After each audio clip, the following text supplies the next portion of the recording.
The following podcast contains spoilers. Hey, it's Joe Bunzarelli. What's up, guys? Me and Bob are back with another episode of Ashoka. This time it's part 5, Far, Far Away. This is the Bunzarelli Show.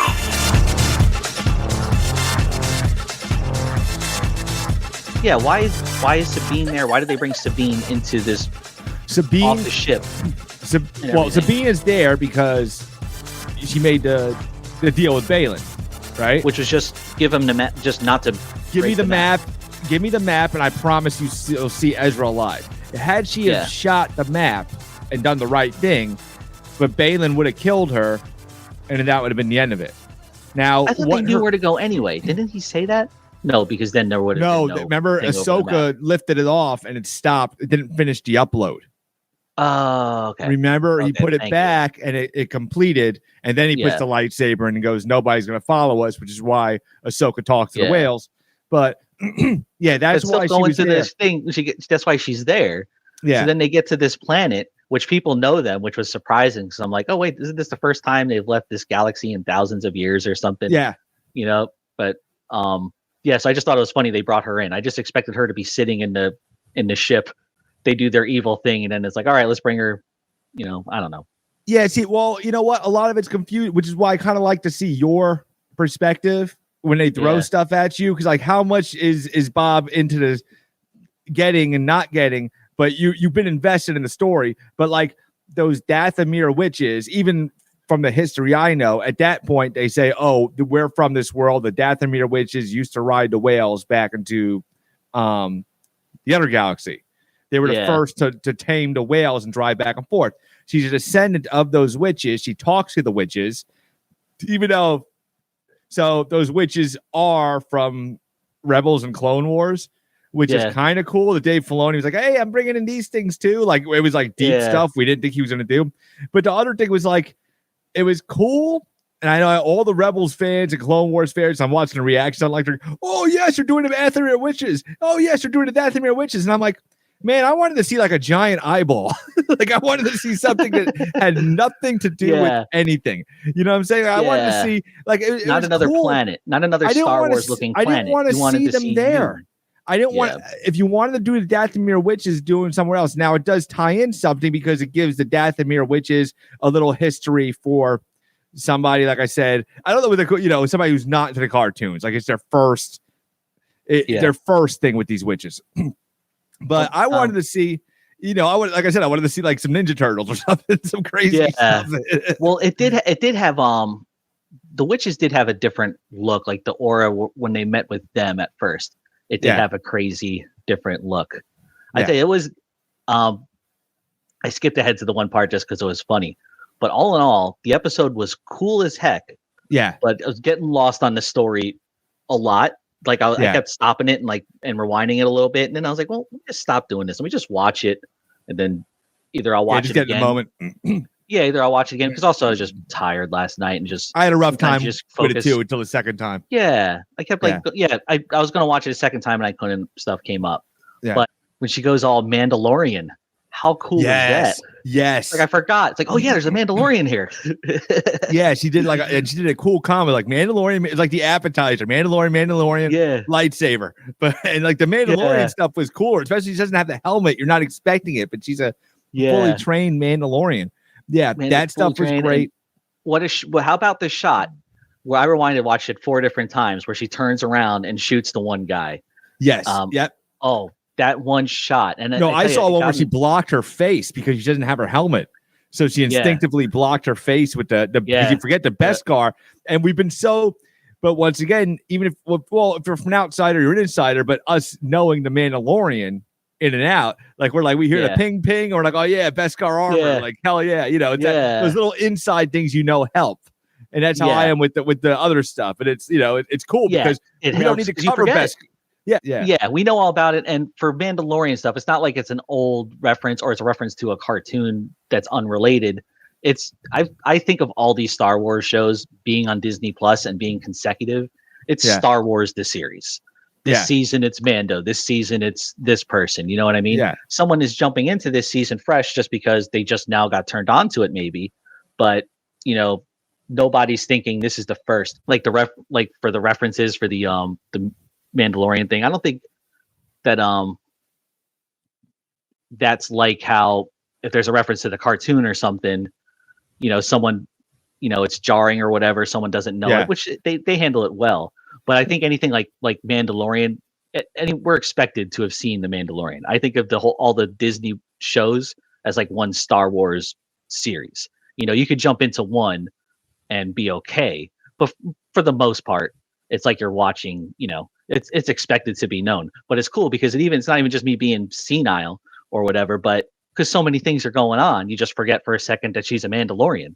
She's going out and she's riding. Yeah, it's like a nice surprise all over again. That's what it's a nice surprise. Like, yeah. Oh yeah, the Mandalorian. Yeah.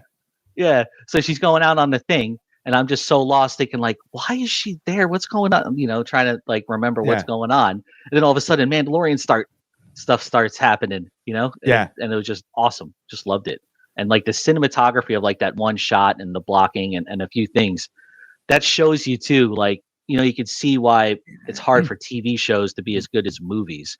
Because there's only so many great like cinematography sort of shots you could squeeze into something, and that stuff's probably expensive, to plan it. There's only so much great stuff you could put into something. So Star Wars, like a 2-hour movie, they throw it all in there. But when you got, 2 hour or, an hour a week for X many weeks, it's hard to keep up with that. You know what I mean? But Star Wars is doing a good job of giving it that movie look.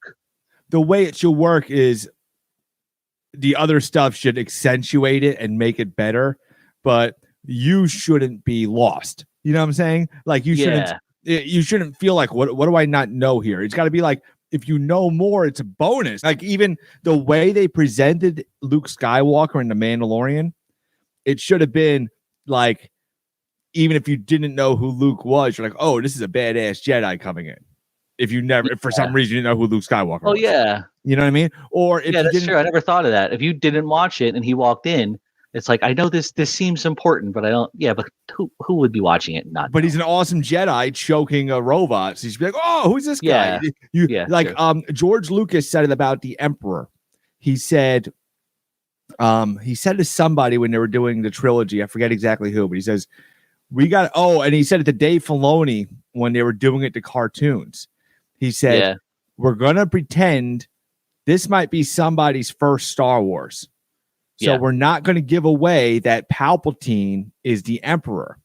You could maybe put it together or see like, but this might be a kid's first entry into Star Wars. So they'd show the cartoon Palpatine and maybe he'd raise an eyebrow. So if you knew, you knew. And then all of a sudden, you see it's like Emperor, an Easter egg almost. Yeah, and then you see Palpatine, like Darth Sidious at the time before his face blew up when he was doing underground stuff. You'd see him show up somebody, hey, baby, but you would know, like, because you would make the connection that he was in the Senate talking about something, and then he showed up over here where he heard Darth Maul was going to be, or something like that. They were good, but that's how it should be. It should be like you should be able to come in at any angle and just like kind of, And then this way you can see that. And if you go back to the movie, you could still appreciate it instead of like it was a spoiler. Like for the Palpatine, it isn't so much as it would have been a spoiler. Like if they would have showed Palpatine as him, it's a spoiler. So you don't want to spoil your own thing. Yeah, it makes sense. Yeah, that's cool. Yeah. Yep. And so going along with that thought, so we had a friend, and I always keep saying we had this friend of ours. And all I gotta say is it's the first initial of his last name. But our friend back in the day, and I'm just to go back to how long the time frame. We were in high school. Our friend Mike Yu would tell me, he would stop me and tell me about Thrawn and these books and this Thrawn trilogy of books and all this book stuff. Okay. Yeah. And then, but that was just books that all went away when Disney took over. Then Dave Filoni brought back Thrawn in the cartoon Rebels, which is my first seeing of him. So knowing nothing, like I'm saying, what did you think of Thrawn? Thrawn, blue guy. Yeah. So already I see he's touched you. I see the impact he made. I was joking. I had to rewind his whole speech because I got lost on this train of thought. He comes out and I get all excited because I'm thinking maybe he's somehow connected to Cad Bane. Uh-huh. Is it Cad Bane? Is that the right guy? Yeah, because you saw the blue guy. and you're just I just making seen that blue, and I got all so I'm excited about that. And Yeah. it was funny because I was thinking about me and you having the conversation, and I stopped paying attention to the show. I was like, you know, and I was just thinking to myself how funny it was. I'm like, man, all they had to do was paint this guy blue, and it just made my day because I'm thinking maybe that, like we're gonna see more of that guy. We just associated blue with cool. I just yeah, and then the scene that I'm like, oh crap, I didn't hear anything he said, so I had to go back and do it again. It was all right. I mean, it didn't. Nothing really. Okay. Nothing. I tell you, plot wise, this episode lost. And not so much like I need it all explained. You know, I want to know, and you can't explain it. But it was hard to keep up with what was going on. It was just one of those things where it seemed like, oh, okay, who's setting up who? Like everyone seems to be setting there are some problems. up. Here's a couple observations about the episode. Thrawn's motivation isn't quite clear why the witch are witch. I mean, you got 2 episodes. The really thing I'm getting kind of aggravated with that I really got to see next episode is what is Balin's plan here? Because we got 2 episodes. Balin Skull keeps talking about this thing he's doing for like 3 episodes. He's like, I've got a greater purpose. I've got a greater thing I'm doing here. I'm like, what are you doing? Like, is it you're not telling your apprentice what you're doing? You just went to another galaxy. You know these people are going to ditch you more or less, or you're just saying, I don't care about these people. I care what's here. Shouldn't you tell your apprentice what you're doing? Like a little bit of the plan. Yeah, and that's just the audience. I'm more confused with him as it goes versus you know, it's more questions than answers with that for sure. Yeah. Well, the stormtrooper stuff with Thrawn was cool. Stormtroopers was cool. It's like alien stormtroopers. Like, because what it is they're basically just kind of like savaging their armor. Like you could even see the ship, how they've taken off pieces of metal from it and stuff. Yeah. When that ship first made its appearance. But he's got kind of like a little something put together. He's got something better put together than anything you've seen over there. But yeah, I want to see what's Balin's thing real quick. And the thing is every shoulder shrug, like the guy that plays Balin. And it's kind of sad when you realize and we really never even touched upon it that the actor died a little bit before the show got. We talked about. Have we mentioned it?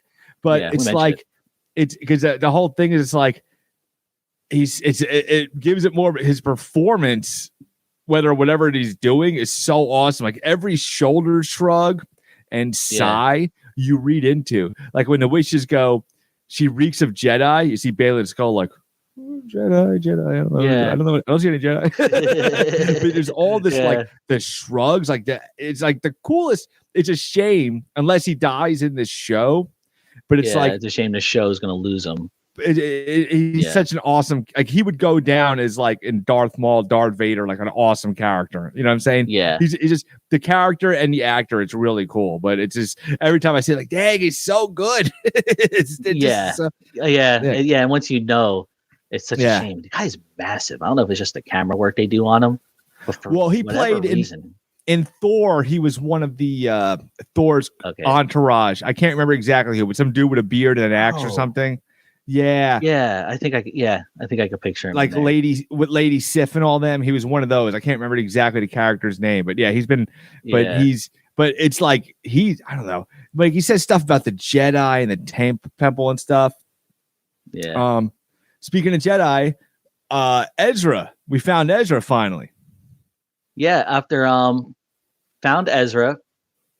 Don't get it at all. Okay. It seemed like how is he there and he's okay? And he said, oh, he knew that she would find him. So are they I don't think they were supposed to get it. I don't think anyone's supposed to get. They haven't said what his thing was, but it seems like they're in. I'll tell you the whole thing. So they're making it look like the blue guy that sends her out on the journey. After that whole scene of confusion, it was like the only thing I could take from that is it seems like they have been planning this all along. Like it seems like this was all just this scam, and they really were going to get this girl. And I was getting the impression that maybe they were getting the girl because somehow she was going to be the bait to go get the guy, and that's how they're going to kill him. Something like that. Ezra. She was going to lead them to Ezra. But then she finds Ezra after being, 10 minutes of being a Disney princess with all little like munchkins and turtles and stuff. And she like has a full-on conversation with the rat. And then, I tell you that the turtle thing though, there was one cool thing was when she turns the one thing over, they did that so well to where like I'm like scared like backing up because I thought for sure it was going to be Ezra, like it was a skull or something. Oh yeah. Just turning over the one rock. They did that scene good. And then it turns out to be a turtle. I'm like, it's a turtle. It's like, all right, Star Wars does that stuff. But it's like a turtle in a suit. He's literally got a suit under his, I don't know. I thought it was pretty silly. But then they find Ezra, and it was cool that they found him. He looks completely different than I expected for some reason. Like I thought he was a different actor. You know what I mean? Like I thought he was an actor never been I recognized. They showed him in like a communications thing, and he just looked like someone else to me for some reason. Yeah, but I didn't really get I didn't get that. So here's the thing. So my thing was because I was itching because I could show you I could have sent you on my phone, Bob, like a 2-minute clip and explained like from the Rebel season finale, explained everything. But I'm like, I'm curious. Are you getting it with not seeing the cartoon? Because now what they have alluded to the show was Thrawn is where Ezra is. Thrawn and Ezra disappeared together. That's a known fact. You know what I'm saying? And it was like Sabine wanted to go see Ezra. I'm just, you're not getting Balin tells you Ezra was a Jedi, lays that out and everything. But there could have been something. If you're going to do flashbacks and show us, okay, here's exactly what it is. The way they brought you up to speed, I want to say layperson, but the casual fan, the way they brought I'm not worried so much how they did like that. I'm just curious what the hell's going on. Well, the way they brought what I'm saying is the way they brought you, the casual fan, up to speed with Anakin and Ahsoka's relationship, they should have done that with the Ezra Thrawn better. That's what I'm saying. They because you have no idea why Ezra and Thrawn are on that planet or what happened or what the motives are. Well, Thrawn getting back is a big deal. Because what you should have gathered from Thrawn is the way he conducts himself and he's so smart and precise and everything. Just like the way he's very cold and calculated. So you picture a guy like that, a guy who's got his stuff together, and he goes and captures those fragments of the Empire, and it's kind of just like all scattered and just in disarray.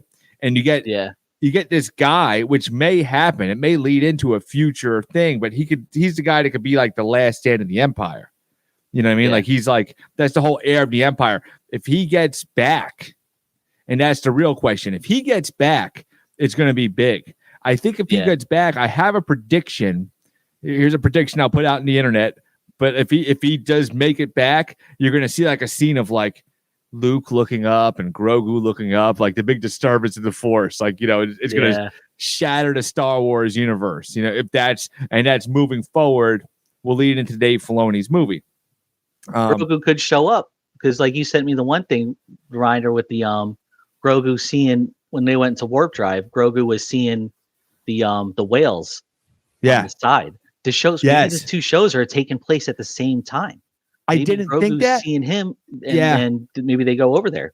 And that could be a finale too, because I didn't think that at first, but now we got 2 episodes. Now it's 2 episodes left. So it's like, how much you got to cover in 2 episodes? Like the next one, Ahsoka should show up, stuff should go down. So what if Thrawn makes it back? Well, what happens? What if Thrawn comes back swinging and makes his presence known and people react? Like, could we see a Luke, a Leia, at least something? I'm not saying a whole big like Avengers Endgame battle because it's too much to do too soon, but at least like an awareness, like, oh, here's the new situation the galaxy's in. And now Mandalorian season 4 has to deal with this Thrawn situation, and Ahsoka season 2, whatever other shows come out, and then everybody's assuming that Dave Filoni is going to be movie is going to be a culmination of this thing.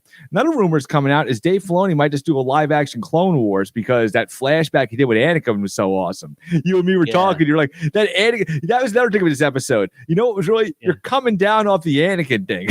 With this episode. It's like, it's because at first I watched it, I'm like, so. Where's Anakin?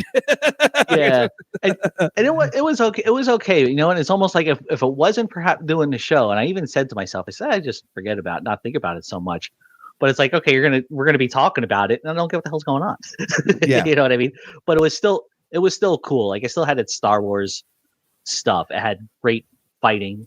It had cool aliens, you know. Sabine's motives are just like they're so weird because it's like, and no, even hold on. I don't think it is. I don't think Sabine. I don't think they are, because when they're talking about it and they're like, oh well, she could have just killed him and blah blah blah. She isn't that badass yet. Maybe she doesn't know that she could have. Maybe she thought my best chance of survival is to follow him and then hope Ahsoka comes and saves me. But she could have destroyed the map. She could have shot the map and took her chance. Could have destroyed the map. That's true. She could have destroyed the map. Then she would have been killed. But maybe in her head, think, she's a rookie. I can destroy the map, save the world, but I'm going to die. And, Ezra's going to die. Or maybe I could go with and Ahsoka comes and saves me. But is it worth risking the whole world for her? And it just doesn't seem like it's the problem with that is even when Ezra is saying stuff to her, like and Thrawn's calling her out. Like Thrawn's like, you risked your galaxy for your buddy. And he said it twice. And even Ezra's like, she's like, you did the whole, I don't want to, but the whole thing was Ezra used the whales to pull him and Thrawn to that other galaxy because Thrawn was about to attack Lothal, his homeworld. And that was the season finale of Rebels, right? Ezra makes a little more sense. Ezra takes Thrawn. Yeah, just show us 2-minute flashback, a live action 2-second dream. Yeah. Ezra sacrificed himself to get Thrawn out of the galaxy.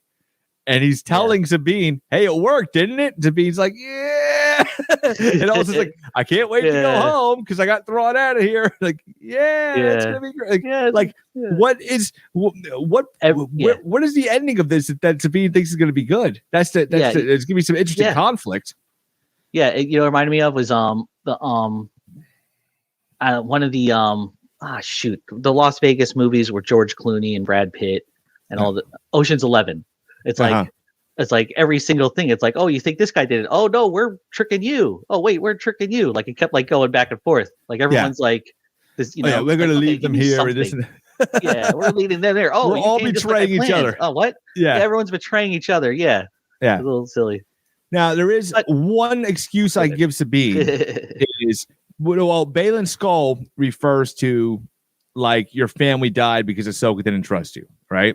Yeah. So what the circling around the internet they're putting together is the Night of 1,000 Tears, when Mandalore got bombed by the Empire. Yeah. And he got turned to ash. So Sabine had a Mandalorian family. We've actually seen them. So there could be something where Sabine feels like she's at rock bottom, but we haven't gotten that. Somebody needs to tell us this stuff. Yeah. Either she needs to yell it to Ezra in an argument, because Ezra should be finding out this stuff and get mad. Like Ezra has to be mad when he finds out. It has to be his reaction. Like, really? I just left the galaxy so you can come over because you missed me? You missed hanging out?